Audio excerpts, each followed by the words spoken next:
How to fix Facebook two-factor authentication required on your Facebook account. Today guys, I'm gonna show you and share with you how to do this.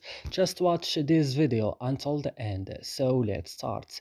First, you will just open your settings of your phone. Then what you should do right now, just you will go directly now to your application or apps. You will open it and now you will search for Facebook, and when you found Facebook you will open it, and you will go to storage, and on storage you will go to the bottom of the screen and you will click on clear data and then click OK, and now your problem will fixed. So I hope this video is useful for you. Do not forget to like, also subscribe in our channel. See you in another videos.